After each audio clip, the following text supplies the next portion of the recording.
కూటమి ప్రభుత్వం ఈరోజు అధికారంలోకి వచ్చాక ప్రజలకి మంచి చేయాలి, రాష్ట్రాన్ని అభివృద్ది వైపుకు నడిపించాలి, ప్రజలకి తాము మేనిఫెస్టోలో చెప్పిన ప్రతి ఒక్కటి అందజేయాలన్న చిత్తశుద్ది లేకుండా కేవలం రెడ్ బుక్ రాజ్యాంగం అంటూ రాజ్యాంగానికి విరుద్దంగా ఈరోజు వాళ్ళు తప్పుడు కేసులు పెట్టి వాళ్ళు చేస్తున్న హెరాస్మెంట్ చూస్తుంటే చాలా అసహ్యం వేస్తుంది. ఈరోజు వైఎస్ఆర్ కాంగ్రెస్ పార్టీ నాయకుల మీద కేసులు పెట్టి వాళ్ళని అరెస్ట్ చేసి కోర్టుకు తీసుకువెళ్లి కోర్టులో బెయిల్ ఇచ్చే లోపల ఇంకో పోలీస్ స్టేషన్ లో ఇంకో కేసు పెట్టి మళ్లీ ఇంకో కోర్టుకు తీసుకెళ్తాం, అక్కడి నుంచి బయటకు వస్తే మళ్లీ ఇంకో కోర్టులో కేసు పెట్టి ఇంకో చోటుకు తీసుకెళ్తాం. ఇది మనం కళ్ళారా పోసాని కృష్ణమురళి కేసులోనే మనం చూస్తున్నాం.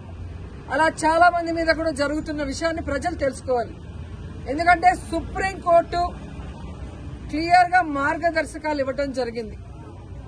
ఒక మనిషిని అరెస్ట్ చేశాక ఒకవేళ ఆ మనిషి మీద వేరే వేరే పోలీస్ స్టేషన్ లో కేసులుంటే వాటన్నిటికీ పీటీ వారెంట్ ఇచ్చి ఒకే చోట విచారణ చేయాలని స్పష్టంగా ఉన్న వాంటెడ్ గా ఈరోజు జిల్లాలకి పోసాన కృష్ణమురళి గారిని వెహికల్లో తీసుకెళ్లి ఎలా హ్యూమిలేట్ చేస్తున్నారు, ఆయన ఆరోగ్య పరిస్థితి బాగాలేకపోయినా ఆయన్ని ఏ విధంగా టార్చర్ పెడుతున్నారో మనం కళ్ళారా చూస్తున్నాం.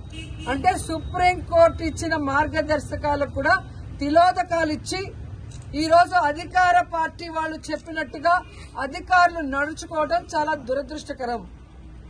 ఈరోజు వాళ్ళకి నేను సూటిగా చెప్తున్నాను, అధికారులకి అధికార పార్టీ చెప్పిందని మీరు ఈ విధంగా సుప్రీంకోర్టు మార్గదర్శకాలకి తిలోదకాలు ఇస్తే ఈ రోజు మా పార్టీ నాయకులు ఇబ్బందులు పడొచ్చు, కానీ భవిష్యత్తులో రాబోయేది వైఎస్ఆర్ కాంగ్రెస్ పార్టీ. జగన్మోహన్ రెడ్డి గారు ముఖ్యమంత్రి అయిన తర్వాత నిబంధనలకు విరుద్దంగా పనిచేసిన అధికారులని, మా వాళ్ళని ఎక్కువ రోజులు జైల్లో పెట్టాలని తప్పుడు కేసులు పెట్టి అధికారులని మిస్యూజ్ చేస్తున్న కూటమి ప్రభుత్వ నాయకుల్ని ఎవరిని వదిలిపెట్టము, న్యాయబద్దంగా అందరినీ కూడా శిక్షిస్తామని కూడా వాళ్ళకి ఘంటాపదంగా చెప్తున్నాను. ముఖ్యంగా అధికారులు తెలుసుకోవాల్సిన విషయం, 9 నెలల్లోనే ఈ కూటమి ప్రభుత్వం చేతగాని ప్రభుత్వం, చెత్త ప్రభుత్వం, ప్రజల్ని ముంచే ప్రభుత్వం అని తెలుసుకున్నారు కాబట్టే ఈరోజు ఉత్తరాంధ్రలో ఉపాధ్యాయులు ఏ విధంగా తెలుగుదేశం పార్టీ సపోర్ట్ చేసిన, కూటమి ప్రభుత్వం సపోర్ట్ చేసిన వ్యక్తిని ఎలా ఓడించారో అర్థమైతే రాబోయే జమిలీ ఎన్నికలైనా సాధారణ ఎన్నికలైనా అధికారంలోకి వచ్చేది వైఎస్ఆర్ కాంగ్రెస్ పార్టీ అనేది తెలుసుకోండి. ఇకనైనా అధికారులు మీరు ఏదైతే న్యాయబద్దంగా చేయాలో అలా చేయాలి, అంతేగాని మీరు మితిమీరిన ఉత్సాహంతో చేస్తే మాత్రం చాలా బాధపడే రోజులు వస్తాయని కూడా తెలియజేసుకుంటున్నాను. అండ్ ఈరోజు ప్రెస్ ద్వారా ఈ రాష్ట్ర ప్రజలకి చెప్పాలనుకుంటున్నాను, అలాగే కూటమి ప్రభుత్వానికి కూడా చెప్పాలనుకుంటున్నా. కూటమి ప్రభుత్వం అధికారంలోకి వచ్చిన తర్వాత తప్పుడు కేసులతో హెరాస్మెంట్ చేయడమే కాకుండా ఈరోజు రాష్ట్రంలో మద్యం బెల్ట్ షాపులు ఏ విధంగా వీధికి పెట్టి విచ్చలవిడిగా మద్యాన్ని అమ్ముతూ ఈరోజు ఆడపిల్లల మీద అఘాయిత్యాలు పెరిగే విధంగా చేస్తున్నారో మీరందరూ కూడా కళ్ళారా గమనించండి. అలాగే ఈరోజు ఈ కూటమి ప్రభుత్వం అధికారంలోకి వచ్చిన తర్వాత ఈ ఆంధ్రప్రదేశ్ రాష్ట్రం గంజాయికి ఎలా అడ్డాగా మారిందో మీ అందరూ కూడా కళ్ళారా చూస్తున్నారు. ఈరోజు డ్రగ్స్ కూడా చంద్రబాబు నాయుడు నివాసం ఉంటున్న గుంటూరులో డ్రగ్స్ విచ్చలవిడిగా దొరుకుతున్నాయని అన్ని పేపర్లో మీరు చూస్తున్నారు. అంటే ఈ ప్రభుత్వం, ఈ ముఖ్యమంత్రి సిగ్గుపడాలని కూడా ఈ సందర్భంగా తెలియజేసుకుంటున్నాను. ముఖ్యంగా పుత్తూరులో ఎడ్యుకేషనల్ హబ్, ప్రైవేటు ప్రభుత్వ ఇంజనీరింగ్ కళాశాలలు, డిగ్రీ కళాశాలలు, అలాగే మెడికల్ కళాశాల, ఆయుర్వేదిక్ కళాశాల, ఇలా ఎన్నో కాలేజీలు పుత్తూరులో ఉంటే ఈరోజు గంజాయికి అడ్డాగా మారింది.